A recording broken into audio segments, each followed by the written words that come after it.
Netcasts you love. From people you trust.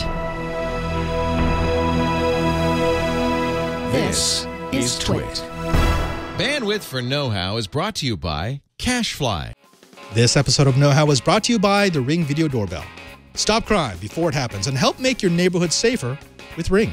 Go to ring.com/knowhow and get up to $150 off a Ring of Security kit. Today on Know-How, we're soldering, and hopefully it won't smell like chicken. And we're going to hack Leo's Tesla. Oh, yeah.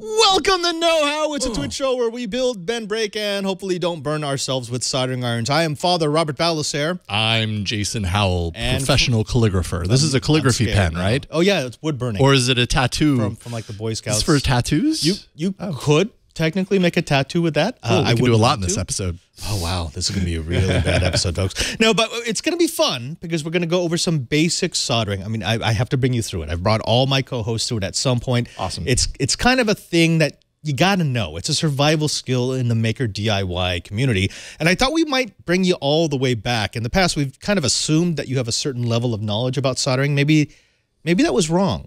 Let's start you from the 101. Yeah, I mean, I know for me personally, I've soldered, like I've dabbled in soldering here and then, here and there. I think a little bit in university, I did a little soldering because it was a requirement, of course. I've always wanted to be more proficient in it because, you know, as with so much on this show, once you know how to do these things, a lot of times you aren't beholden to the people who are doing them and then charging a lot of money for it. You can kind of take it into your own hands. Right. And soldering opens up a lot of doors. And I do have to say that I am not an expert. I would rate myself as just above novice.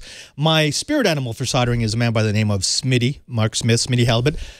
He's a friend of mine from DEF CON, and he is the person I go to anytime I have a particularly difficult soldering job. He's got all the tips. He's got all the tricks. He's been doing it for years. But let's go ahead and kick it off. The first thing, Jason, is the folks are going to need to have the equipment, the proper equipment. Now, like some others who might be watching, I started way, way back with a Radio Shack.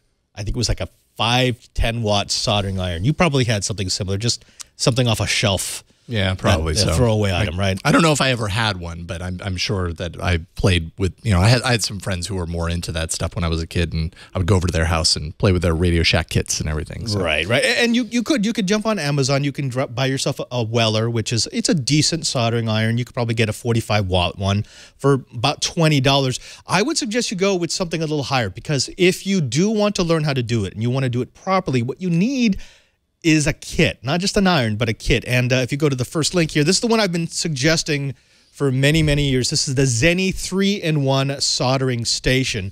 It's they call it a digital rework station because it's got a digital soldering iron. It's got a hot air gun, which you would use for SMD, surface mount devices that you know, if you're doing that kind of work. Or what I typically use it for is for heat shrink. And then it's also got a DC power supply / a voltmeter. This is going to run you about $85. It goes all the way down to $75, all the way up to $90, based on what kind of season you're in. But it's a good investment. It's not top of the line. It's not a name brand. But I've had this thing now for, 3 years, and it's been perfect. So, you know, get yourself one of these rather than springing $600-700 for a nice one. If that's still too much for you, try this one. If you go to the second link, this is also a Zenny, but it's a 2-in-1. So it keeps the soldering iron, it keeps the the hot air gun, but it dumps the power supply and the voltmeter. If you don't need that, or if you have it separate, this will save you about $20. These are going to run you about $65. Again, what I like about it is the iron is replaceable. That's the part that's going to wear out the fastest. Everything else is basically just a power supply. You've got one in front of you there. That's that one was called a U-Haw. Actually, I've got my super hand camera here now. Oh, there you go. Oh, here. Yeah. Here. There you go. That's a U-Haw. It's a Zenny. So they're all the same brand. They're probably all made in the same factory. They just put different lettering on it. Yeah. So that's your. You can switch between test voltage or output display. You've got a digital setting for both your soldering iron and your hot air gun. So you can precisely set what temperatures you want, what voltages you want. This is probably one of the better purchases I've made over the last couple of years because it's held up so well. I was expecting at that low price that it would be dead within 6 months, but no, it's okay. Yeah, looks like a tank. I don't know if it performs like a tank over the years, but it looks solid. Want to shoot at it, but yeah, no. No, probably not a good idea. No. The next thing you're going to need is a set of wire cutters and wire strippers. Now, when I started this, I was using scissors when I was a kid just because that's what we had.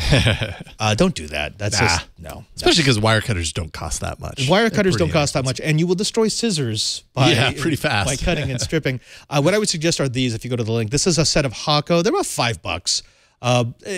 Although, if you look at the pricing, Amazon, you really need to fix this. You could buy one for $4.29, or you could save by getting a 2-pack for $11.87. That's interesting. Yeah. Okay. Yeah. Just a professional hint. Math fail. Factoid. Math fail. Just get 2 of the ones. You'll save a couple of dollars. And the nice thing about these are this is a diagonal cutter. And the reason why you want a diagonal cutter, if you go to my overhead, is when you're cutting, most of the time your surface is not going to be completely flat. You're going to be cutting it at an angle. You're going to be cutting off of an edge. So this is it's a nice shape to have. Do you want your cuts to be angular, or do you want them to actually be? It depends on what you're trying to do with it. But this will get into places that a straight cutter won't get into. Yeah. The other thing is this is a wire cutter. That's it. Don't use it for cutting sheet metal. Don't use it for cutting wood. Don't use it for cutting anything else. What will happen very quickly is you'll actually dig into the blades of the cutter, and then you've just destroyed your cutter. So this is really a case of you're an adult now, and there's a tool for everything. Make sure you use that tool. Yeah. The next thing you're going to want, and I got a set for you here, are some decent wire strippers. And again, you could go ghetto, and you could use your wire cutter as the Be very the stripper. delicate so you don't cut through the wire. Yeah, just enough to get through the insulation. Casing, No, don't do that. Get one of these. Again, these are really inexpensive. This is going to cost you what, another $5 if you go to the. Oh, actually, I don't think I have a link for this, but yeah, it's about $5. It's the same thing. Just go into Amazon. Again, when you have the right tool, things just come out better. Because when you strip, you don't want to pull away any of the copper strands because then you're losing a little bit of the conductor. You want something like this where it will bite into the insulation, and you're not actually cutting all the way through as much as you're crimping a little bit and then pulling away the insulation. Yeah, you can get these super fancy too. Like we have one at home, and I mean it has all notches all the way down. You know, all different types, which they don't actually cost that much more than what this is probably going to cost you. They don't. But I like handy in a lot of different ways. But it's probably nice to have kind of a more compact thing to work with when you're dealing with this stuff, since everything's so small. Yeah, no, I've got one of the big ones that has all the different gauges that you can cut. But I kind of like something simple, just because I've got the feel for it. I know when I've gotten far enough through the insulation. Right. And I work faster that way. Yeah. So again, personal preference. Personal preference. Burke is here because he wants to show us his collection of cutters. Oh, fine. Upstage our cutters. Oh, I'll see. Because what Burke is trying to say is, oh, your cutter game is weak, and you should feel weak. Check out all the cutters I have. Here, you get that one. This is what Burke uses in his lab when he's trying to keep the Twit network running. This one has a weird pull to it. That's. Yeah, no, I don't even know what this one does, but it looks like an alien. I'm going to stay with my $5 cutters. Thank you very much. Something else you're going to need is a set of helping hands. Now, if you go to my overhead here, Alex, this actually is a Radio Shack. So this is the original one I got, along with my my little 15-watt whatever soldering iron. It's falling apart, but I mean these things pretty much last forever. You're going to run out of hands really quickly because you've got one hand holding the soldering iron. You've got one hand holding your solder. So unless you've got 3 or more hands, you're going to need something like this to hold the wires and or components. I'm guessing no one has 3 or more hands. Well, I mean, I guess if you have somebody else. I mean, one person does not have 3 or more hands. Right. I'm pretty confident in that. So what we advocate is, instead of getting helping hands, hire someone to hold stuff for you. Yeah, it's the cost-effective way to do this, right? Oh, and by the way, they're going to burn their hands because that's just going to happen. So it's okay. If you go to link to this, again, these are about $8. I got a really nice one. that I keep only in my lab that cost me $50 and it has multiple arms and lights and stuff. You don't need that. When you're just starting out, get yourself something super simple, super basic, because these will kind of get beat up a little bit. Yeah. Next up, paste, solder, and desoldering wick. Jason, you want some paste? Oh, I'd love some paste. Open that up and show it off on your camera. Just like, what kind of paste is this? Paste is an open-ended thing. That's solder flux. Looks like hair gel. It kind of does, right? So let me explain what the different pieces are here. So that's the paste. This is the solder. You've all seen what this looks like. This is, I can't, like 0.5 strand. In order to get a good flow onto some types of materials, especially when you're dealing with say, larger gauge cables, the paste actually pulls in the solder. It's a nice way to clean and prep wires when you're going to solder them together. I also use it in combination with a wick, because this is desoldering wick. Let's say you put too much solder on something, or you're trying to desolder a component. You could use something like a hot air gun to try to blow away the solder, but more accurate is to dip some of this in some of that, flow the solder paste, and then touch it to the solder, and it will actually just pull it right out. Oh, wow. And so when it pulls it right out, is it sticking it then to the edge of that? Right, and you just keep cutting it away. Oh, interesting. Yeah. So this disposal. So we'll show you how to use this. Don't worry about it. Okay. Also, along with that, you might want to get a solder pult. I really don't use these. Some people have really good effect with them. Me, not so much. This is, again, when you're trying to get rid of solder, all this does is it creates a little bit of a vacuum by pushing the plunger, and then when you release the plunger, it has a little suction. Pulls it. Yeah. Okay. Kind of works. Yeah, well, explain that. So it kind of works. Do you have to be a lot more precise with how you're placing it on there for it to work? Or? No, it's just, I mean, it works really well with giant blobs of solder. Not so much with the really fine stuff. Solder, right? That's when I would switch to the wick. So typically what I'll do is I'll start with the solder pult, just pull as much as I can. Just kidding. That didn't hurt. I thought Jason had just injured himself on set. Is this how you do it? No. They're going to follow you, Jason. This is an impressionable age, especially on YouTube. Don't do what I'm doing. Don't do what I'm doing. Do that. No, but it's a good way to get a big blob of solder away. Then you use the wick and the paste to get the rest of it away. Cool. Okay. Also, you're going to need some heat shrink tubing. This is insulation. Anything that we're going to be soldering is going to have a big space where there is no insulation. So what we have is we have a way to shrink material around the solder joint. There you go. Now this is the adhesive lined HST. If you go to the second link there, it's about $12 for this box. You don't need a whole lot. This box will last you a couple of years if you're like me. And what I like about that is there's a little bit of adhesive on the inside. So in addition to shrinking around the solder joint, it will actually adhere to the insulation on either side of the joint. It makes a watertight seal. And you have all different types of sizes and all that stuff. It's my thing. Variety. It's my thing. So that's the basic equipment that we're going to be dealing with. So those are the tools that we have available for us on the desk. You can just go and put that there. Okay. Clear yourself a little space, because let's go over some of the basics of 101. Did we explain this? No, but we're going to show that off later on. Okay. But thanks for jumping ahead, man. Sorry. I appreciate that. No, I'm curious. I'm just kidding. All right. First of all, folks, assume that you are, not that you might, but that you are going to damage whatever surface you're soldering on. Okay. I need to put this as a disclaimer up front, because you're dealing with an iron that is going to be very hot, probably going to be very pointy, very sharp. Just assume that you're going to damage whatever it is that you're working on. So have something like this. We're using these little maker mats because we've got a bunch of them, and I love these things. Yeah, they're perfect for this. But I've also, like Burke will do it on tile. He has tiles that he lays down, like big 12-inch by 12-inch tiles that are nice because they're solid, and at the same time, after he's done, he just lifts them off and takes them away. So just try to protect the surface, especially if it's not your table, because then they'll blame you and they'll blame me, and I don't like that. Makes people hate me. The second thing, Jason, is that silicone-coated wire is much better than plastic-coated wire. You may not know what that means, but I can show you. This is silicone wire. So you take that. Now, it's copper strands, just like you do have in plastic-coated wire, but the insulation is silicone. The nice thing about silicone is it handles age way better. Plastic tends to get fractured it gets brittle and starts to Kind of break. starts to dry out a little bit. Right. Silicone will not.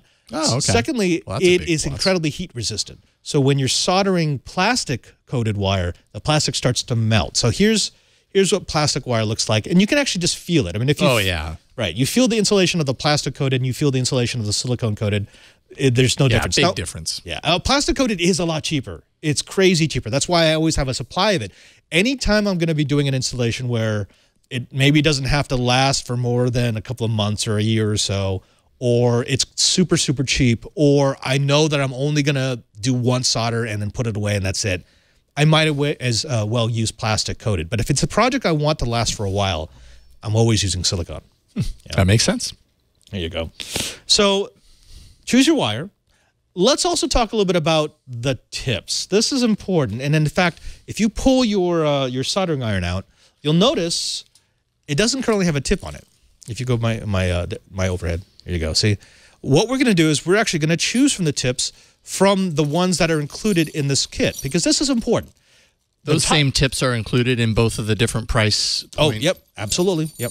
So setups. The type of tip that you choose, and by the way, these are for the hot air gun, but these are for the soldering iron. The type of tip that you choose really will kind of determine the characteristics of your soldering. So if you are looking for something that's going to transfer a lot of heat really, really fast, what you want to do is you want to use a wedge-shaped one. And actually, I've got the wedge right here. So this wedge, this chisel tip, this will transfer heat to whatever you're soldering much faster. But it's not great for fine work for obvious reasons. Yeah, it seems more blunt. It's a big wedge. Yeah. Versus something like this. So here we've got a fine tip. This is one that I've been using a lot. See how it's been used a lot of hours. It's a little corroded. It's a little bit bent. But because it's got that fine tip, it means a few things. One, I'm not going to be transferring as much heat as quickly. But two, I can... But it's very focused. Exactly. I can focus it on a specific area that I want the heat. I always use this when I'm doing super fine work. Like I'm actually... like motherboard. Correct. Or, attaching components to boards. You don't really want that much heat going everywhere. You want heat going exactly where you want it. Yeah. So what I'm going to do is... What would you use the other one for, just out of curiosity? It looks more like a blade than a tip. Right. Like, would that be for, I don't know, cutting things? No, or? you would never cut with your soldering iron. Okay. Unless you like to get injured. So, for example, if I'm soldering a bunch of really high, low gauge cable, like 4 gauge or something like that. Oh, I see. And I just need to transfer a ton of heat because it won't go all the way through if I don't. Then a pointed tip is ridiculous. So you'd never be able to get that. Right. In fact, you're going to see how I use this. When I use this pointed tip, I'm not actually going to be using the point to transfer heat into the wire. I'm going to be using the side. Oh, okay. So this, for big cables, this pretty much for everything else. This is pretty much the one that I use. So I'm going to give you something in the middle. So this right here, this tip, it's not pointed, but it's not that super chiseled. This will give you a nice transfer into what you're soldering. So go ahead and remove... Let's show them how this works. If you go ahead and remove this part. Doesn't smell like chicken yet. That's a good sign. You get this. That's what it looks like on the inside. And the tip is just going to go on like that. Okay. And then you're going to screw down over. So let me put my tip on. I'm going to use my corroded tip already. There we go. And then that locks it into place. That locks it into place. And now I've got my tip. Let me give you this one. There you go. And you can do the same. All right. So I'll slide it over the top there. It's not going to fit all the way down, right? No. It Just goes right on the tip. And then I'll go ahead and slide that through. And hey, I did it. Piece of cake. You did a thing. I did something. All right. So something else about the soldering iron. Either it's in your hand or it's in the holder. Right. No other option. And if it's in your hand, it has to be actively being used. So in other words, I can do this if I'm working on it, but I don't do this where I kind of hold it between my hands as I put it behind your ear. Like don't do that. Don't do that. Just get into the habit of either you're actively working with the iron or it's back in its holder. Hey, how hot does that get? You're going to be able to set that between 100 and 500 degrees Celsius. So yeah, don't touch it when we turn it on. I won't. I will try not to. The other thing is to keep your tip clean. This is a step that a lot of people will forget. Mine is kind of carbonized. It's a little bit old, but that's just because the iron is 3 years old. Get yourself one of these. These are little Hakko slag pits. These cost about $9 on Amazon. And then when you after you're done, before you put the tip back in the iron back into the holster, what I typically do is just put it into the little Brillo pad that's in there, the steel wool, and just rotate and brush a couple of times just to clean off the tip. And then I will use the little water pad here just to sort of, and then it goes back in. Again, it's all about building up good habits, and that's a good habit. Right. Yeah, because you want to keep your tip clean, because if you don't, it's going to start to corrode on you, and then everything becomes harder. Yeah, you do that from day one. It'll just be the way that you do it. Precisely. Yeah. Also, don't forget the heat shrink, and by this I don't mean don't forget to buy it. I mean whenever you're soldering, if you are soldering 2 wires that are already connected to other components, if you do not put the heat shrink on the wire before you solder it together, you won't be able to put the heat shrink on. Explain that. Okay, so my brain's having a hard time with this one. I know. I was halfway through. I realized my speech brain isn't working so well. All right, let's say I've got 2 pieces of wire that I'm soldering together, and these 2 wires are connected to components on the other side. Okay. Right? So I solder this together. Now I've got a big open joint between them, right? Right. And now I want to put a piece of heat shrink on it. Except you've already closed it. Yeah, because that's a circle, folks. So you need to route your wire through that before you ever connect the 2 wires to begin with. And you will forget it at some point. You will forget because you're tired or you're nervous, whatever it might be. Or you're excited. Yeah, but again, it's sort of like this is one of those things you just want good habits. Good habits means that you're always going to remember the heat shrink. And Burke has passed me. Okay, this is what Burke does in his spare time. I'm not sure exactly why Burke gave me this horrible example of heat shrinking. Burke says that this is, he had to cut this because he forgot to put the heat shrink on, which I completely understand. I've done the same thing, Burke, so don't feel bad. Don't feel bad at all. All right, so do you want to get to it? Yeah, let's do it. Let's go ahead and do some basic exercises. Again, we're not soldering together a project. Yeah, stretching is important. This is gonna use all those muscles in the brain. Yeah. All right, let's do it. But before we get to that, let's go ahead and take a moment to thank a sponsor of this episode of Know How. Hey, Jason. Hi. Wouldn't it be nice if there was a way to be at your house even when you're not home? Yeah, I'm on my phone a lot these days, and sometimes I want to be at home even when I'm not on my phone. Yeah, does that make sense? It does. But, luckily there's a product that fits the bit that we're doing right now. That product is the Ring Video Doorbell. Now, folks, you've heard me talk about the Ring Video Doorbell even before they became a sponsor of the Twit TV network, because I actually bought one. In the early days, back before they made it big, back before they even went on Shark Tank, I had seen them at CES, and I thought it was a fantastic product. This idea of putting something in place of a doorbell, that you've got on your front porch, that will notify you when someone is ringing the bell, even if you're not home. That has a motion detector, so you can find out if someone's maybe lurking on your front porch. That has a high-definition video camera so that you can see, and a speaker and a microphone so that you can hear and talk to them. Two-way communications. It kind of blew my mind. It was a paradigm shift in home security, and I'm so happy to have them as a sponsor of this episode of Know How. Now, Ring's mission is to make neighborhoods safer, and the Ring Video Doorbell lets you see and speak to intruders on your smartphone from anywhere. Even share clips with neighbors using the Ring app. Now, they've also got their Twitter account, which I love because it allows you to see what Ring users are doing. You get to see, people having scenes from their front door of people stealing packages. Anytime you see a video where someone is doing something a little shady, like looking into a window to see if anybody's home, well, that's probably caught on a Ring Video Doorbell. It's become the de facto standard for protecting your house when you're not home.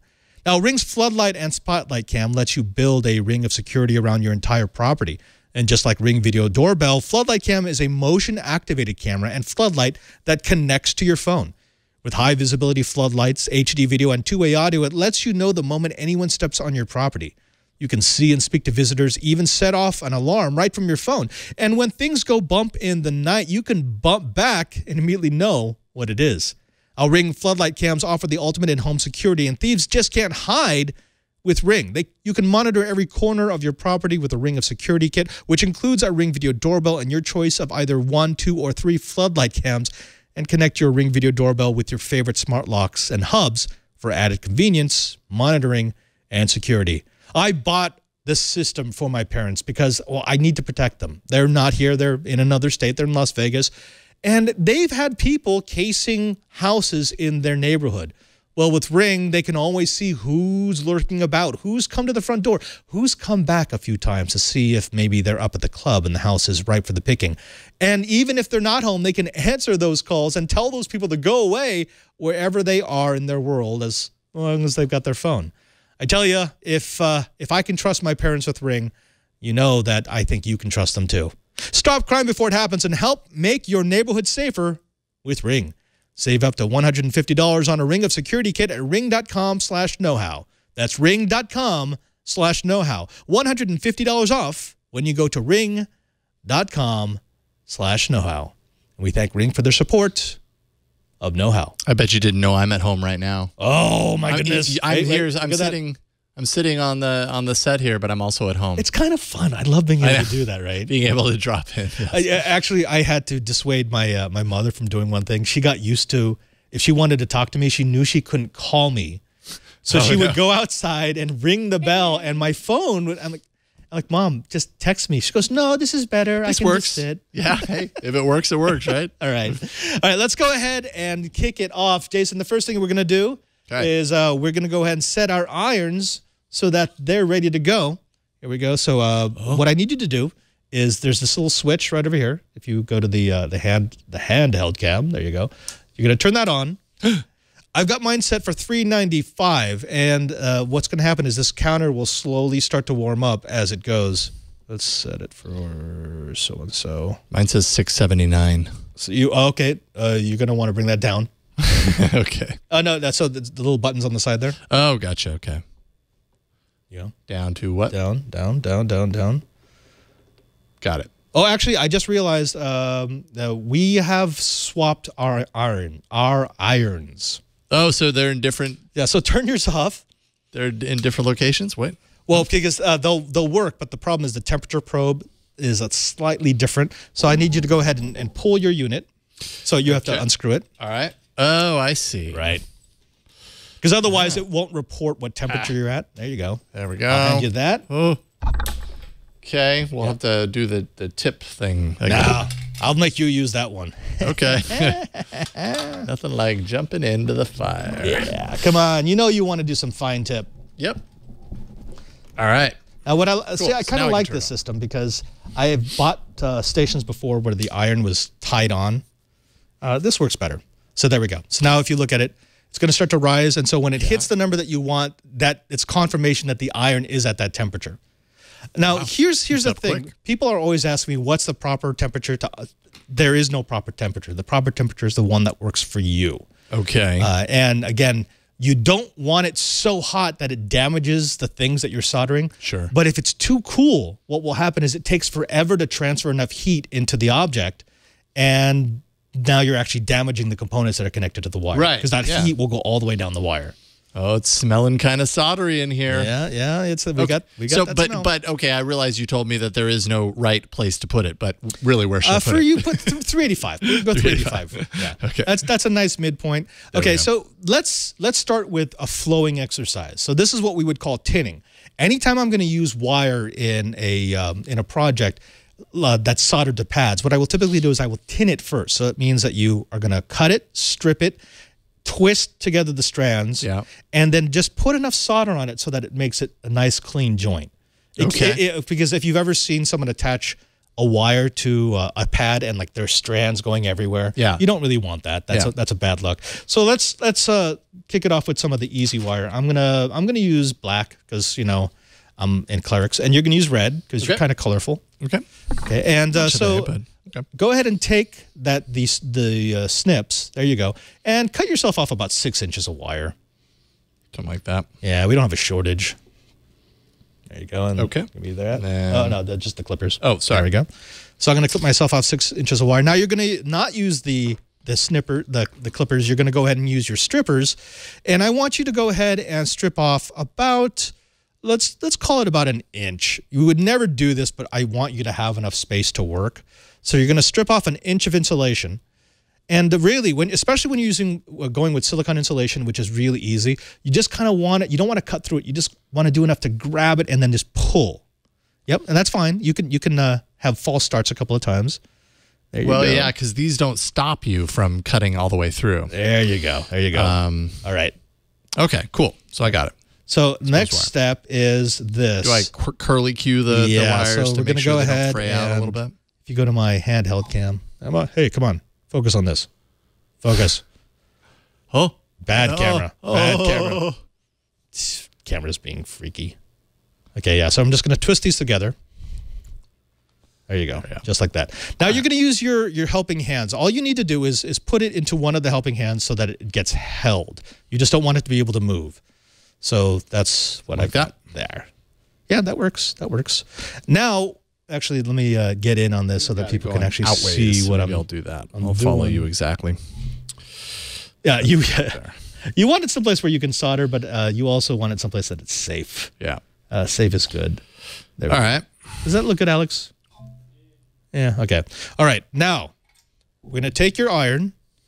What you want to do is you're going to wet your iron a little bit. That just means making sure that it's hot enough to flow solder. This is not what you do. You do not take a blob of solder, put it on the end of the iron, and then apply it to whatever you're trying to solder. That's a really bad way to do it. But do this. So I'm just going to sort of tin it a little bit. There we go. So we're working. Okay, I'm just going to brush it off. I just want to make sure that it's flowable. And it kind of, especially since this is a new tip, I just kind of want to get it a little bit brushed off, a little bit clean. Now, people make the mistake of heating up the solder and then applying it to the wire. That's not what you want to do. You want to heat up the wire so the wire gets hot enough that it melts the solder right onto it. Correct. Correct. Okay. But there's a trick to this. If you go to my side view, what you can do is put a tiny blob, just a tiny bit on the tip of the iron. I'm not actually trying to apply this to the wire, but what I'm doing is that's a much better conduit to get the heat into the wire because it will form around the wire. Oh, I see. So now I can do this. So I'm touching it to the wire. And as soon as the wire is warm enough, I'm going to go ahead and there you go. See? And you're going all the way out to the tip of the wire? Oh, I see. And now this wire's tin. Yeah, and you want that. Yeah. That shiny look is good. A dull look is bad. Yeah, right. All right, so Jason. I'm scared. You're going to do great, Jason. Thank you. That's what I need to hear. That's what I need to hear. Just as long as I don't touch my skin accidentally with this thing. A little frightened about that, but anyways. Okay. Is that a good shot? The wire itself is a little... Well, it just... Yeah, there we go. There we go. Okay. There we go. Okay. Yeah, that's good. Jason? Okay, so I need that stuff. So I need the copper or the... Oh, yeah. that. Whatever this material is. So tin your iron a little bit. Make sure it's good to go. Okay, so tinning basically means... Just a little bit of that. Just a little bit of that. Make sure it's hot. Okay, it is hot enough. Good. Oh, wow. Okay, now use the little slag pit and just kind of brush around. Make sure you get your nice... Oh, okay. See, you don't want that. You don't want a big blob of solder hanging off the end. That's actually... Yeah, it's kind of dangerous. But it's good you have a maker mat because if it drops, you're not going to destroy the table. You're just going to make a burn mark. So now the tip of it is kind of shiny. There you go. Yeah, that's kind of what you want. That's kind of what you want. All right. So now I want to heat just a little bit, tiny. Put a tiny bit of solder on the. Oh, just a tiny bit of solder. Okay. Just a tiny bit. There you go. That's it. Okay. Now you don't want to put the tip on the wire. You actually want to put the side of the tip on the wire. Okay. Okay, and then touch close to the iron and see if it's going to flow into the wire. I don't think you've transferred enough heat in there just yet. I'm realizing my vision for this fine tooth work is not very good. It's okay. It's okay. I don't know. Is it? Let's see here. What is that sound? That's the Alex playing the frying bacon sound. Okay, thank you. The fine tooth thing is not working for me.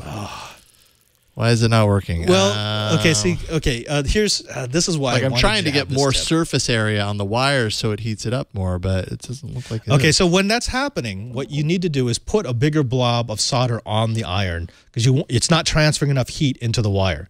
On the top of the iron, though. There you go. Oh. So you're focusing on the tip, and when you're dealing with wires, the tip's There, not, now there it you seems go. to be. There you go. See, the smoke is good. The smoke is your friend. Okay. Something like that? Yeah, that's pretty good. It's pretty close. I mean, pretty it close. looks shinier to me than it does on camera. Yeah, it does. But, oh, yeah, okay. something I should mention, by the way, folks, is I've actually got a very small There we go. fan Now you can see. off camera blowing across the table, so it will take the fumes away for us. Think about that. If you're going to be doing soldering, have a fan, place it backwards just to suck the fumes away from your area because you don't really want to be. Okay. Yeah. Actually, that's a good example.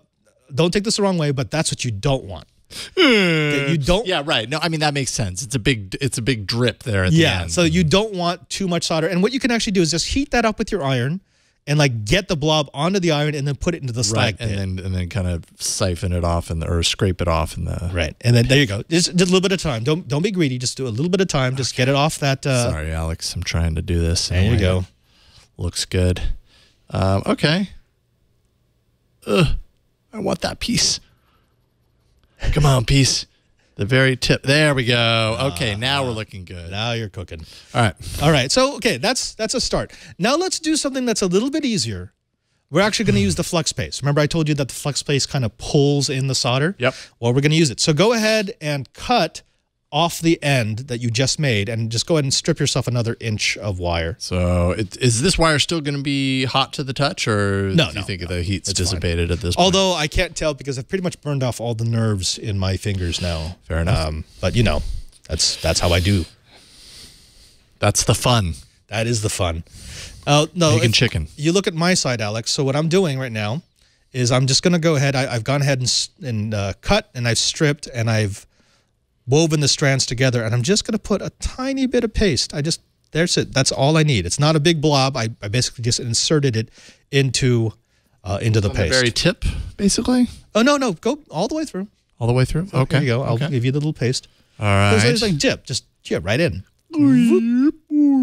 Yeah, see, it's not going to carry much. It's you just need a tiny bit. It's definitely coated. Right, Okay, right. Cool. But now, if you go to my shot, my overhead, Alex, what I'm going to do is I'm just going to heat this up, and all this is it's going to melt the solder paste. You're going to just see a little bit of smoke, a little bit of bubbling. The bubbling. That's it.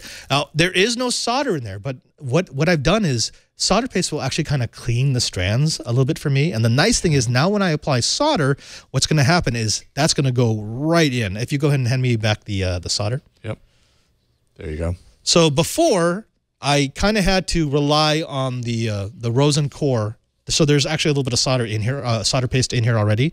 But now when I heat this thing up, it just takes to it immediately. It just sucks it all down. Oh, man, you're an expert. That's what we want. You've done this before, Jason. Obviously, you're using the easy tip too. Okay, so I need the solder. Yeah, so you got the solder paste on it. Yep. So go ahead and heat it up first and get that little. You'll actually see it bubble. Let me see if I can get in there. Okay. Yeah, see that bubbling? Yeah. That's good. And You that's like all that. I need? Well, a little bit more. Or a little bit more? Fry that stuff up. There you go. Okay, you're good. You're good. Now you're we're good. cooking. See, and you Now we're haven't cooking with put paste. any solder on there, and it looks a little tiny bit shinier. Yep. It's actually cleaning it a little bit. There's a little bit of acid. Okay, so now I do what I learned the last time. I heat up a little bit. Dang it. Hit the iron a little bit just so you can put some on. There you go. See how much easier that flows in? Yeah. Or something like that. Yeah. Ah, Now you're good. looks like Actually, I'm on fire. That's just a little. There we go. Dip it, and then maybe just a little bit of. There you go. Oh, okay. Now you're that was sounding new. That was new. professional. Okay, cool. So Yeah. it looks pretty good. That's pretty good. It's not perfect. No, it's but not perfect, but that's exactly. And in fact, the biggest threat that people are going to have when they start using paste is they want to use too much. Oh, okay. A little bit goes a really long way, folks. And if you put too much, what will happen is it will start going all the way down into the... Yeah, don't do that. Yeah. I mean, when I dipped it in there and pulled it out, you could hardly see that it was coated. But Right. You probably don't want to see like drops of it or build up on it. Like it's just like a light glaze. Yeah. Just a light glaze, but when you heated it up, you could see the bubbles. Yeah, It sure. actually bubbled away. That tells you that there's paste on it. That's really all you need. You don't need a whole lot to make it be effective. Cool. All right, so we flowed it, we fluxed it. Now let's join it. This is the fun part. So we need to go ahead and join this to another wire. So I need to cut another wire? So actually, I think you should cut yourself some black. Okay, so we have the opposing wires. Yeah. Here, you can have the red. Well, it looks better visually. Yeah. It's a TV thing, Jason. Yeah, I know. It's a TV thing. What is TV? Okay. Yeah, if you can so after this, pass I me should the be able cutters. to make a TV, right? Oh yeah. Is that how Well, this once works? you can solder wires together. I mean, that's basically all you need That's to the make next a step. computer. That's the next It's- logical step. Solder wire, make a TV. Okay, so what we're going to do is go ahead and cut away the thing that you just soldered. We don't need that anymore. Oh, okay. And I want you to go ahead and here we go. I want you to go ahead. What if I use this as a wire cutter? Would that work? Kind of, but you might as well. I mean, Might again, as well use that get tool. used to using the right tool. Right. Oh, that's right. You can use the wrong tool, and it will probably work, but get into the good habit now. This is the 101 series. Got it. Do the same thing. Strip away about an inch. By the way, an inch is way more than I would normally suggest for this, but we're doing it because it makes it easier and it's more visual. It's easier for people to see. I normally strip away about a 1/4 inch. There you go. Boing. Okay. So what I want you to do is you're going to go ahead and twist the two ends together, just like you did before, or twist the ends, just like that. Just Yep. I did that. Yep. Okay. Now, if you go to my overhead, Alex, this is the laziest wire splice you will ever see and you will ever do. It's also the easiest wire slice. They call it a pigtail or a rat tail. My wires are parallel. I've stripped off the same amount of insulation. I'm just going to put them together. I'm going to match the top of the insulation with each other, and I'm just going to twist, just like that. Yep. Okay, Twist them I've done together. that before. There we go. This is easy. This is super, super easy, which is why it is so popular. You'll see this a lot inside of junction boxes and places that are closed off. And the reason why you only see them inside junction boxes and places that are closed off is because it's very easy to do, but it cannot take much mechanical stress. Right. Because it seems like it would be very easy to pull it apart. Precisely, because if I start pulling on these two wires, there's that single point that they're really joined at, and that's very easy to break. But again, it's down and dirty, super easy. So I'm going to go ahead and put this. I'm going to add a tiny bit of flux, just like that. All right. I'm going to put it inside my helping hands. Did you go all the way to the bottom of the base of the wire in the flux? No. Well, Okay, you just did the tip. Very, very small amount. Okay. I really don't want too much here, especially since this is going to be technically a production joint. Got it. Okay, and stay on mine. So super simple. I'm just going to heat it up until the solder paste starts to bubble and flow a little bit. Then I'm going to dab a little bit of solder. Little dabble, do ya? Yeah. And you'll notice how when I'm soldering, I keep the solder near where the iron is, but on the other side of the wire. I'm actually kind of using the solder to push the wire down into the iron. It makes a bit more firm contact that way. Yeah. Okay. So go ahead and you try it. Okay. You got that shot. Okay. So I'm going to just do this. There's that bubbling. A little bit of bubble. Golden brown. Little bit of bubble. Okay, so is that enough bubble? That's enough bubble. Okay, good. Now I need the solder. Yes, you do, sir. See how I'm getting so quick? I'm bossing Father Robert around. No, we want that. It's confidence. Be confident. Okay, so now I heat up the wire and then... Remember, you can always touch the iron to start it off, because if you have a little bit of solder... Oh, right. That's right. Yeah, it transfers heat a forget that. lot better. I did forget that part. I imagine this is also a lot easier to do when you aren't like artificially mounted behind a microphone that keeps you away from getting closer to it with your eyes. Yeah, no, this is 10 times harder than just doing it by yourself. I think that is the part of the problem that I'm having, is that it feels like, and maybe I'm getting old.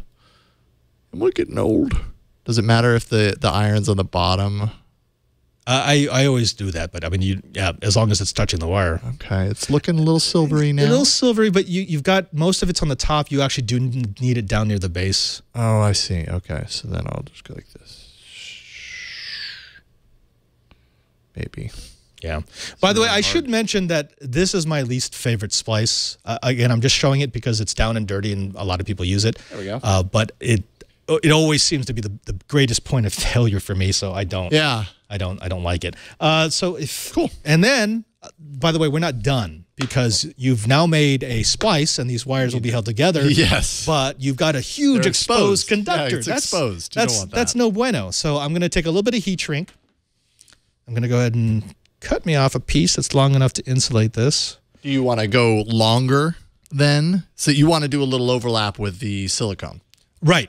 Yeah. You want to cover up anything that's metal whatsoever. I'm going to turn on my rework station. I'm going to set it for about 230 degrees, which is more than enough to activate the heat shrink. And if you go to my overhead, so all I'm doing is I'm slipping this over. By the way, one of the advantages of doing the rat tail is I don't have to worry about the heat shrink before I solder because I can put it on after. Oh, okay. Oh, yeah. That makes sense. Just this. So this is just forcing hot air, and it's shrinking that way down. That's cool. Okay. And again, the reason why I like this is because there's an adhesive. So this is not, I mean, the wire will break before this heat shrink strips back off. Okay. So go ahead and try that on your side. Now, you have a different tip on your... Right. I gave you the big one just because it's a little easier to work with. Okay. So I need to get out of here. Right. And these irons, the hot air gun will not activate until you take it out of the cradle. How snug should these be over the top? You're probably going to want to use something smaller, like this size would be good. Okay. All right. So this is what we're looking at here. And go ahead. And I need to cut it to size. So I want a little bit of rollover, so maybe something like that. Yeah. By the way, you are activating a lot of OCD. I get this all the time. TD is like, the tip is dirty, clean it. I'm like that, but that's okay. What no, tip? What no, tip? No, don't let them psych you out, man. I'm learning. There you go. The fact that that's I'm good. even doing that's good. Okay. Right there. And then this is on. So take it out of the cradle. I've got dashes. Right, because it won't start heating up until you take it out of the cradle. Oh, there okay. you go. All right. See, now it's heating up. All right. At what point? So it's heating up. It looks like the numbers are ready. jumping. Okay. And then I go. And when you're dealing with heat shrink, don't stay in one place too long. Yeah, you just kind of just kind of move around. Move like a butterfly, sting like a bee. A mutant butterfly bee. No. Okay, so something like that? Yeah, or that's fine. even more? I mean, I would normally make a little... Actually, normally I wouldn't use this splice, but yeah, that's fine. Okay. It's going to keep the conductor away from anything that might short with it. And, I mean, it's ugly, but it works. Right. Remember, this is going to be inside of a junction box, so we don't really care. Okay, cool. So let's move on to the next part. We've gone ahead and we've done the pigtail and the rat tail. The one that I prefer, however, is the Western Union splice. This is the one that I think like 90% of us kind of learned and we love. You hand me the snips. We're going to go ahead and cut off the end that we just made. Oh, by the way, folks, these are exercises. So this is what you should be doing. You should just keep doing it until you're happy with the results. So what we're going to do, let me describe it before we actually do it. We're going to do the same thing. We're going to strip off an inch of insulation off of each side. Okay. And then we're going to twist them together. Facing each other. No. So individually, we're gonna twist them together. Right. Twist together Yes. the strands. Okay. Then we're basically gonna put the middle of the exposed conductors over each other, and we're gonna twist the wire over the opposite conductor to sort of make like a double wind. Oh, Does that make sense? Here, okay. Watch mine first before you do yours. I'm gonna make mine super big just to exaggerate it, because otherwise it won't show up on camera. Okay. I mean, I can do the stripping. This is old hat at this point. I've done it a whopping 3 times now. So you're saying is your old hat at the stripping? Technically yes, I'm saying that, but no, out of context. But no, not saying that's not what I meant. Hey, I'm just reporting what I'm hearing. All right, so I've stripped. I'm fully stripped. Okay, so go ahead and go to my. Come on. There you go. Audio listeners are very confused right now. So what I'm doing is I've got these two conductors, and I've gone ahead and twisted them together so that the strands aren't everywhere. I'm going to put the middle of the conductors together, just like that, right? And then I'm going to wrap the red around the black conductor, and then wrap the black conductor around the red conductor.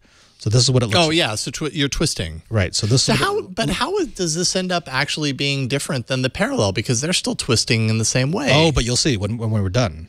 Okay. So actually I'm going to start with the black, just because it's closer to the camera. There we go. Like so. So I'm wrapping around the conductor like that. I got you. Oh, that makes sense. Right? Yeah. And this is actually an ugly example of a Western Union, but... Now, technically, we should have put the sheath or whatever you call these on prior, right? We don't have them connected to components, so it doesn't matter. But yeah, right. normally if we were doing this, though, we would have put the sheath on prior. Precisely. You would have had the heat shrink. So this is kind of ugly, but what happens is you end up with one splice, and they're wrapped around each other. Now, you could pull that really hard, and they would separate, right? Well, right now, because there's no solder. But once the solder is going to lock it in place. Yeah, once I add the solder, it's going to be locked in place. So this is, let me put it here. This is what this bad mamma jamma looks like. There we go. All right. And if I wanted to, I would put paste, but this solder actually does have a little bit of paste in it. It's rosin core. Okay. So this is what it's going to look like.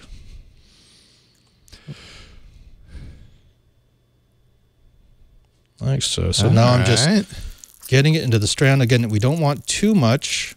Yeah. But there we go. That is rock solid. I mean, that's going to be, I can take this and I can actually pull on this, and that should be stronger than the original wire. Why? Why stronger? Well, because I've got double strands held together by a bunch of solder. Okay. Yeah. So go ahead and try it. So Western Union me, Jason. Western Union. Now again, the pro of this is it looks a lot nicer than a pigtail. And it's much stronger than a pigtail. However, it's also trickier to master. It's very easy to get the strands in the wrong place. It's very easy to just make it look kind of a mess. There we go. Okay. That. And then this would... Oh, I feel like maybe I'm running out of wire. Let me scooch them a little bit. Okay, and then this would twist around the other way. Okay. I think that's about right, All right, put it in your helping hands. All right. Drop it into these helping hands here. Maybe halfway point. I have a little OCD in me too. Okay, so I have that there. Then I need the solder. To do your solder magic. Let's see if I've learned anything here. First, I tip a little bit. Okay, then I heat. And... Chumley in the chat room says, if I walked up to a solder joint with red on one side and black on the other, I'd start ripping it all apart. Absolutely. Because anyone who's doing this professionally knows that red is for hot. Right. Yeah, that makes sense. We're only doing it for the demonstration, folks. But he's right. If you do see that, it's probably not a safe circuit to use. All right. There you go. There you go. Oh, it's it's a tiny bit drippy on the bottom, but... You could fix that. I mean, you don't have to add more solder. You could just heat the iron and flow it in there. Because it's going to want to flow into the strands. Yeah. Actually, you know what? That's looking pretty good. Okay, cool. And then what you would do is you would just put heat shrink over that, just like we did with the first one. Right. But as you mentioned, you're going to want to make sure that you do that properly. Right. You would, if this wasn't a practice round, this would already be connected, and I'd have to cut it and redo. Yeah. You want to do one more? Sure. Let's do one last one. We won't get to the pad soldering today because we do want to do the hacking of the Tesla. Leo's Tesla, by the way. Yeah. So what you're going to go ahead and go ahead and cut yourself another inch of insulation off of each one. We're going to do one more splice. Are we cutting away the thing we already did? Yeah. Okay. This is the one that I really like to use, but I rarely use it just because it takes more time. And this is called the mesh splice. So what we're going to do is you don't twist them together. You actually want to let them stay stranded. Okay. And actually kind of splay them out a tiny bit So I want them to be frayed? A little bit frayed. A little bit frayed. Okay. So you might actually need to unwind them a tiny tad. All right. All right. So what I'm going to do is now that these are frayed, I'm actually going to take the strands and I'm going to intermesh them. So I'm going to push. What? I'm going to push them into one another. Oh, that makes sense. Here I was thinking like, what, you're going to braid these things? I'm going to give it like a ponytail. I'm really bad at braiding hair, so that scared me. There we go. See, just like that. Just like that. So the strands are going into each other. Oh, that's smart. Well, yeah, but it's kind of hard to make it look right. And then once they are, you twist them all together. And there we go. That looks nice. Yeah. It you is. don't have the kind of bumpy road that you get when you're winding them. Precisely. Now, this is a little more difficult to do, and it's definitely more difficult to make it look right. But once you get it like that, and once it's clamped into the helping hands, the second part, which is just getting it soldered, is relatively easy. I'll solder in my tip. Heat the wire, put the solder on, make it look easy. It's kind of what we do, you know. So the nice thing about this is those strands they've got as much surface contact with each other as possible, even more than just twisting it together in the Western Union. Yeah. So this is by far the strongest type of splice that you can do. And again, it can take a bit more time to master. So that's why I don't use it nearly as much. The strongest, and it looks great. It does. It looks much nicer. Almost looks like those wires were meant to be together. And actually, what you can do is what I've done with silicone wiring before is you can just kind of stretch the insulation back to cover it. Oh. And if you because you're not adding a whole lot of extra. You're not diameter right. to it. But Jason, give it a try. All right, so I've got some frayed wires. It's afraid. Okay, yeah. Maybe this one's the better shot. I don't know. Oh yeah. I see. It's just not I will focus. Here, I will focus it on you. I will freeze. So I've got some frayed wires. There's your frayed wires. Come on, wires. Get in there. Get together. I'm going to get away from the microphone. There you go. There you go. Yeah. Kind of. Yeah. All right. Okay. Now we're good. I'm having a really hard time. Okay. All right. So, and then I twist? And then you twist. So twist the entire thing together. Right. So you're twisting all those strands so that they'll stay tight enough for you to get solder into them. Okay. Oh, and by the way, I know some people will apply solder before they do this. Really? But right now, solder paste before they do this. But what that means is now you've got solder paste all over your fingers. That's pretty good, Jason. Well, thank you, Padre. So lock that into your helping hands. All right. So now, hands, be helpful. And I will focus it as soon as it's in there. The hands of helping. Okay. There you go. Nice. Let's see. It almost looks like the original wire. It almost looks like I know what I'm doing. Okay. Can I get the solder? Yes, you can. Solder wire. Solder. Check. Stat. Push. Okay. Something. They say that when things are urgent. Clear. Okay. So I get it on there. I go do. And. Good. Hey, how about that? See, that's what you want. You want that nice, smooth. That's it. You don't need more. Okay. Nice. Jason, that is nice. That looks very, very nice. Yeah. Oh, and I got to go do this. There you go. Yeah, exactly. Have you ever gone to do this and missed it? No. Okay, because I can see myself totally doing that. Yeah, so we're done. So what we're going to do is we're going to go ahead and make sure all of the solder's off. And then go ahead and brush it a couple of times inside your little moist towelette pad. Moist towelette. And then moist is a word that I just don't know about. But there we go. Okay. And there you go. And so that is your basic wiring. If you're going to be wiring, those are there are plenty of splices. There are so many splices because that's basically what linesmen do. They invent new ways to connect wires. But I would use the pigtail, the rat tail, if you just need to get it done and you're not really worried about aesthetics. I would use the Western Union splice if you kind of are in a hurry, but you want it to look better and you want it to be a bit stronger. Yeah. The mesh splice you would use if, like, this is a piece de resistance. This is your masterpiece. This is something you want to last a very long time. That's not that hard. I mean, if that's the piece de resistance, I mean, it's not that hard, but I mean, easy. If you're doing a lot of these, I mean, we did one. Yeah. If you're doing 100 or 150 of these things, that does add up over time. Right. Yeah, that makes sense. Yeah. Cool. Yeah. Now, Jason, you know, what we need now is a magical scene change. Here we are, the magically changed set. Jason, we've got Leo's Tesla in front of us. We've turned into giants. That's what really happened. Okay, so this is not, this is Leo's Tesla, but it's not Leo's Tesla. So he got this a while back because he was one of the first to get the X, which he enjoys driving around. This is obviously built for children, but this is Twit, so we've been driving this thing around, and I think we've kind of bent out the wheels a little bit. What are you gonna do? It's begging to be ridden. And the maximum weight on this thing is supposed to be like 60 pounds. I didn't know that one day, and I tried to fit into it, and then I was like, wait a minute, there's no way this is gonna work. Thankfully, it didn't, because then I found out about the weight limit. Believe it or not, I actually fit in it as long as I straddle the outside. Yeah, if you sit your butt here and your legs hang out on the sides, then I kind of had to reach down to activate the pedals, but it's cool. It's cool. It's a hand pedal. No, we got this a while back, and it's been fun. It's been sitting outside of Leo's office. We actually have a couple of kids who have ridden in it, and they don't like it because it's kind of rudimentary. It either goes or it stops. There is no varying grades of speed. Well, and you can.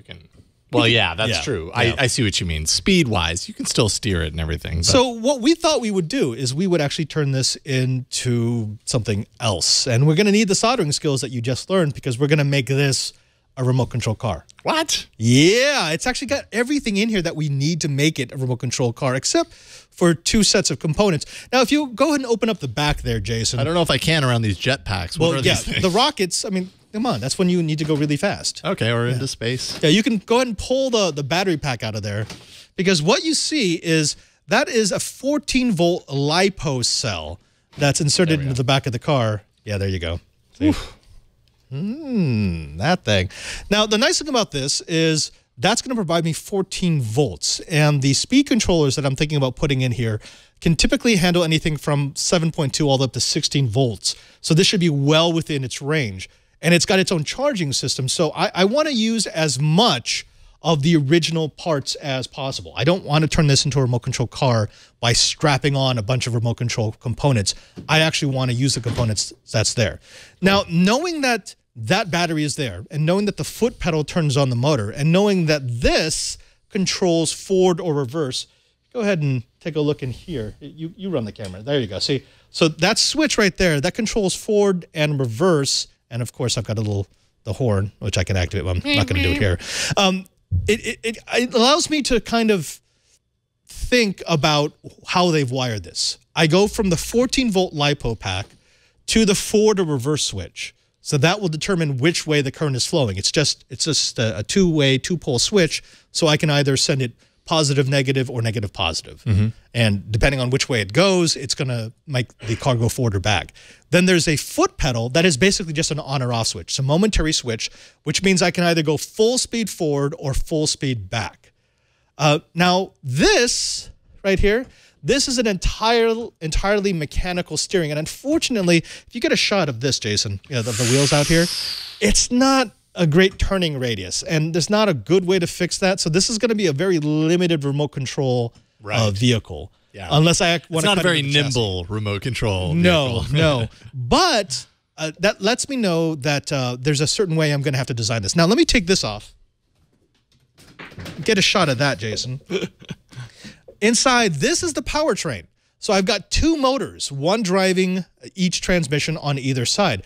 Now, the motors are actually reverse wired from each other. So when one motor is spinning clockwise, the other one is going to be spinning counterclockwise in order to make the vehicle move forward and back. Now, this is good, though, because it means that I can actually, since I know the steering up front is going to be so bad, I can use differential thrust. I can actually have one wheel turning faster than the other so that the car turns a bit better than just the steering. Right? Wait a minute, they're not locked together? They're not. Well, those are independent transmissions. So those are two motors. Well, that gives you a lot more capability then. Yeah, yeah. So here's what I need. I need a way to control the motors, and I need a way to turn the wheel. Now, the wheel is actually really simple. I just need a powerful servo. This is a 20-kilogram servo. This is a DS3218. It's full metal, so all the gears inside of here are metal, which you're going to need because if they're plastic, they'll strip. And it will allow me to put 20 kilograms of force through the range of this servo. This is about 19 bucks, so this is inexpensive. The only question is if I mount it here or if I mount it underneath the car near the transmission. I'm probably going to just mount it underneath just so that it keeps this nice and clean. I'd like to keep it so it looks stock. Right. Right. Then I only need one other component, and that other component is the ESC. We've seen these before. I've used a lot of them on the show, and unfortunately, I'm not going to be able to get it out of this bag. Or maybe I will. There we go. No Mylar is safe from me. So what this is this is a 320 amp, 7.2 to 16 volt brushed ESC. Brush is important because these are brush motors. There's only 2 poles rather than 3. This will allow me to control both of those motors. So what I'll be able to do is I'll be able to wire that up to a standard receiver, because these are both just remote control standard, PWM. I can wire it up to a standard receiver, and it will allow me to use a transmitter, an RC transmitter, just like I would on any other remote control car or a quadcopter. In fact, it's going to be the same remote, same transmitter as the quadcopters. And since I have so many channels, what I'm probably going to end up doing is I'll be able to control the direction of the car with one stick, and the other stick will control a camera. Nice. So that you can drive this thing FPV. Almost like driving a real Tesla. Almost. So close. Right. And actually, Chumley in the chat room, he obviously has seen these before because he knows that those are 540 RC motors. Yeah, this was, again, it was only designed for someone up to 60 or so pounds. So there's not a lot of oomph, but imagine this being able to drive itself without those 60 pounds. We're going to do damage. Yeah, or we could put like a very small dog in there, and it'll seem like the dog is driving. He's not down with me, but I'm thinking this would be the perfect baby stroller for Patrick Delahanty. Right? I mean, come on. And if you could work in the technology that you have in drones that auto follows you, then Patrick's just walking downtown in a little Tesla with his baby is following him. Although if it glitches and it starts following somebody else. Bad idea. Never mind. You've just kidnapped. Self-kidnapped. Control Z on that. I apologize. So we're going to be working on this. This is actually a project I'm going to be doing for the new screensavers, but it was too much fun. When I couldn't believe that Leo said, yeah, go ahead and cut it up. I'm like, really? Hey, what else is it going to do? It's just going to keep collecting dust. At know-how, no expense is spared. We will even destroy a Tesla. Heck yeah. For you. Yeah. How about that? Now, we know that this has been a lot of information. If you want to know anything about anything that we did, that includes the parts list for all the components we use for our Soldering 101, and the step-by-step for the different types of splices, and the parts list for, we haven't even named it, Project Tesla, Project Leo Tesla. Project Stroller. Project Stroller. Yes, actually, I like that. Project Stroller, if you want to find out how we're going to be doing that, you just need to go to our show page, which you're going to be able to find at twit.tv/KH. That's for know-how. Now, while you're there, why not subscribe? It's the best way to support the show and make sure that we can continue to do fun things like this. There's a little drop-down menu where you can get an audio version, a video version, or a high-definition video version into your device of choice. Again, twit.tv/KH. Also, don't forget that we're on the socials, specifically Google+. I know people make fun of Google+. They say it's a ghost town. But here's the thing. If you're willing to moderate your community, it is actually wonderful. It is so much better than the alternatives. Go to Google+, look for know-how, ask to join. It's a very short approval process. It's how I keep all the spam accounts out, the troll accounts that destroy the rest of Google+. They can try to troll once, and then they're gone forever. But there's about almost 12,000 of us in there, Kitas, know-it-alls. If you have questions, if you want to answer questions, if you've got pictures or videos of your project, again, go to Google+, and look for know-how. But Jason, that's not the only place that they can find us. Oh, really? Yeah, I think we do the Twitters, right? Sometimes. I'm at Jason Howell on Twitter. That's your easy. Twitter-er? Yeah. Yeah. And I tweet-ite at twitter.com/PadreSJ. And we've got the third member of our community who loves this Tesla. We know him as Tesla Joe. But you can find Tesla Joe at twitter.com/ANELF3. Padre. That's pronounced Alex. So close, though. I know. Twitter Joe, Alex. Also, you didn't explain the proper way to hold a soldering iron like a pencil. Man, Shutterstock, you are never going to live that down. Until next time, I am Father Robert Balasair. And I'm Jason Howell. And now that you know how, go stroll it.